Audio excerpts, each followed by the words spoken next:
या मालिकेच्या आजच्या भागात आपण पाहणार आहोत लीला आणि एजे शेवयांची खीर बनवण्यासाठी किचनमध्ये येतात. लीला तिचे एप्रन घालत असते, मात्र तिला त्याची काही गाठ व्यवस्थितपणे बांधता येत नाही. त्यामुळे एजे स्वतः तिला मदत करतात आणि ते बघून लीला तर खूपच खुश होते. आणि मग त्यानंतर एजे त्यांची सिक्रेट रेसिपी लीलाला सांगतात आणि एजे सांगतील त्याप्रमाणे लीला शेवयांची खीर बनवायला सुरुवात करते.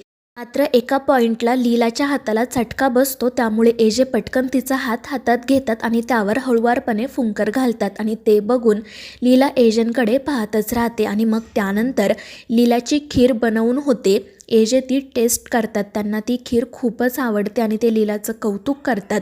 त्यामुळे लीलाचा आनंद तर अगदी गगनात मावेनासा होतो आणि ती एजेंना टाळी देण्यासाठी हात वर करते. मात्र एजे तिच्या पुढे शेक हँड करत असतात आणि मग ते दोघेही हसतच शेक हँड करतात.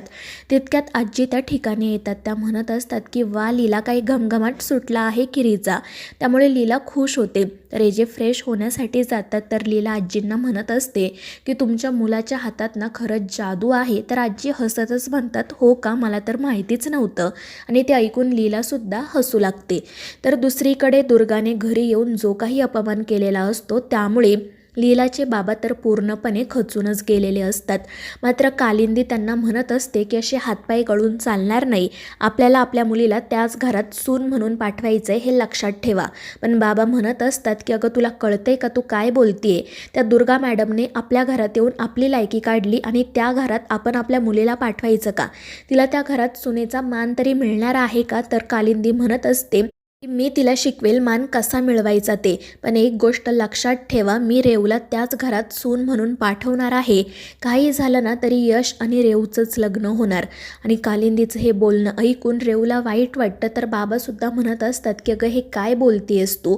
मात्र कालिंदी म्हणत असते की एक गोष्ट लक्षात ठेवा, आपल्यासारख्या मध्यमवर्गीय आई वडिलांना जर आपल्या मुलीला मोठ्या घरात सून म्हणून पाठवायचं असेल ना, तर असे अपमान शांतपणे सहन करावेच लागतात. मात्र कालिंदीचं ते बोलणं ऐकून रेव रागातच तेथून निघून जाते. तर बाबांना सुद्धा तिच्या पुढे काय बोलावं ते सुचत नाही. तर दुसरीकडे लीला खिरीची वाटी घेऊन अंतराच्या फोटोसमोर येते. ती अंतराला सांगत असते की अंतराताई, आज एजेंनी स्वतः मला खीर बनवायला शिकवली. आम्ही दोघांनी पहिल्यांदा कोणता तरी पदार्थ एकत्र बनवलाय. खरंच मला आज असं वाटते की एजेंचा माझ्यावरचा विश्वास वाढत चाललाय. आणि मग ती खिरीची वाटी अंतराच्या फोटोसमोर ठेवते. पण ते बघून एजे तिच्यावर चिडतात आणि म्हणतात की लीला, हा सगळा काय प्रकार आहे? तू खीर अंतराच्या फोटोसमोर का ठेवली, कशासाठी? आणि त्यावर लीला शांतपणे म्हणते की एजे प्लीज, तुम्ही चिडू नका. अंतराताई जशा तुमच्यासाठी महत्त्वाच्या आहेत ना, तशाच त्या माझ्यासाठी सुद्धा महत्त्वाच्या आहेत. माझ्यासाठी त्या अगदी मैत्रिणीसारख्याच आहेत. आणि आज आपण दोघांनी पहिल्यांदा कोणती तरी गोष्ट एकत्र केली आहे. मग तो आनंद अंतराताईंसोबत शेअर करायला नको का? म्हणून मी त्यांना खीर दिली. आणि मग ती तेथून निघून जाते. आणि लीलाच्या अशा बोलण्याचं एजेंना तर कौतुक वाटतं. ते अंतराला म्हणत असतात की अंतरा, या मुलीचं मन कशाने बनलं आहे काय माहीत. मी तिचा कितीही अपमान केला, तिच्याशी कसंही वागलो ना, तरी ती ते सगळं सहन करते. तर दुसरीकडे लक्ष्मी आणि सरू खूप चिडलेल्या असतात आणि म्हणत असतात की ती लीला स्वतःला काय समजते काय माहिती. पण दुर्गा त्यांना सांगते की एवढं चिडचिड करून काही होणार नाही, तुम्ही शांत व्हा. त्या लीलाला जे काही करायचं आहे ना ते करू द्या. पण पुढे जाऊन तिचा पराभवच होणार आहे, कारण तशी सोय मी करून आली आहे. तर दुसरीकडे यश बाहेर निघालेला असतो. पण तितक्यात त्याला रेवतीचा कॉल येतो. तो खूप खुश होतो आणि तिला सांगू लागतो की आपण उद्या कुठेतरी फिरायला जाऊयात. पण रेवती रागातच म्हणते की यश, मला असं वाटतं की आपण आपलं हे नातं इथेच थांबवावं. आणि रेवतीचं असं बोलणं ऐकून यशला तर धक्काच बसतो. तो तिला विचारत असतं की रेव, काय झाले, तू अशी का बोलतेय? तर रेवती म्हणत असते की यश, मी तुझं प्रेम डिझर्व करूच शकत नाही. खरं तर मला आधीच कळायला हवं होतं की काही झालं तरी आपल्या नात्याचं भवितव्य नसणार आहे. त्यामुळे आपण ना इथेच थांबूयात, कारण मी माझ्या आईबाबांचा आणि ताईचा अजून अपमान सहन करू शकत नाही. आत्ता कुठे माझी ताई तुमच्या घरात रुळायला लागली आहे. तिचा आणि एजेंटचा सुखाचा संसार सुरू झाला आहे. त्यामुळे आता मला तिच्या आयुष्यात कोणताही प्रॉब्लेम क्रिएट करायचा नाही आहे. आणि तिचं ते बोलणं ऐकून यश तिला समजवण्याचा खूप प्रयत्न करतो. मात्र रेव काही ऐकून घेत नाही आणि रडतच फोन ठेवून देते. त्यामुळे यश काळजीत पडतो. दुसरीकडे लीला आणि एजे मस्त खीर खात असतात. लीला म्हणत असते की एजे खरंच तुमच्या हातात जादू आहे, तुमच्यावरनं अन्नपूर्णा प्रसन्न आहे. तर एजे हसून म्हणतात की लीला ही खीर तू बनवली आहेस, मी नाही.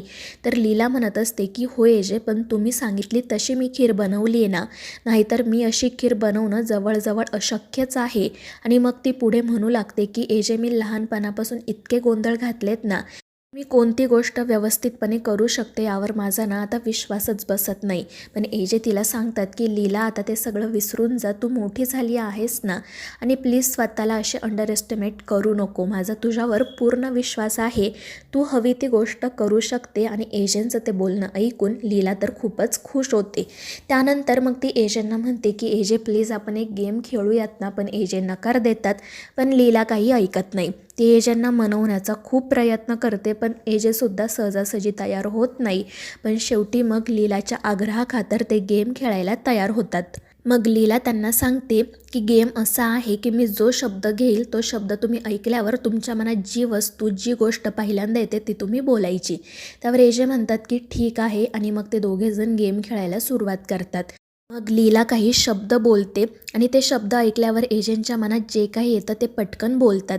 मात्र जेव्हा लीला प्रेम बोलते तेव्हा एजे काहीच उत्तर देत नाही. ते फक्त शांतपणे लीलाकडे बघत असतात. आणि मग ते लीलाला म्हणतात की खूप उशीर झाला आहे, मी जातो झोपायला.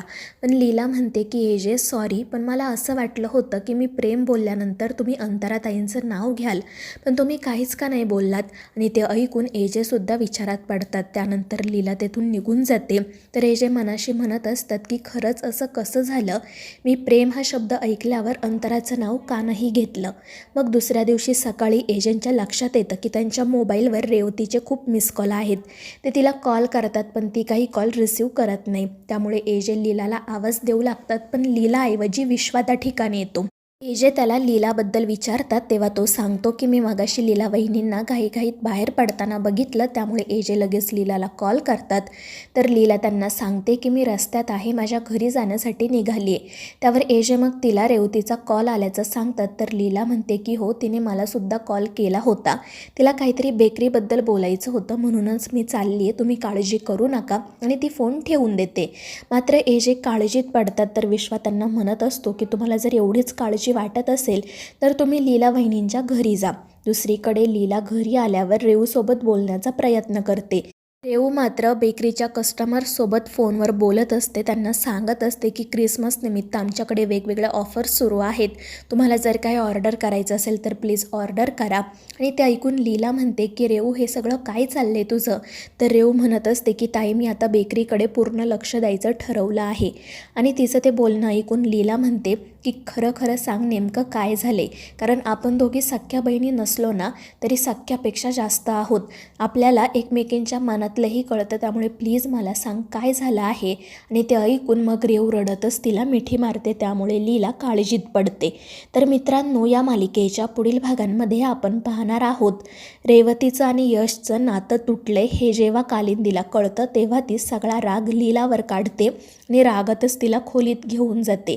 मात्र तितक्यात मग एजेसुद्धा त्या ठिकाणी येतात आणि जेव्हा कालिंदी लीलाला शिक्षा देत असते तेव्हा एजे ते सगळं बघतात आणि खूप चिडतात. तर मित्रांनो, या मालिकेच्या पुढील भागांच्या अपडेटसाठी आपल्या चॅनेलला सबस्क्राईब करा.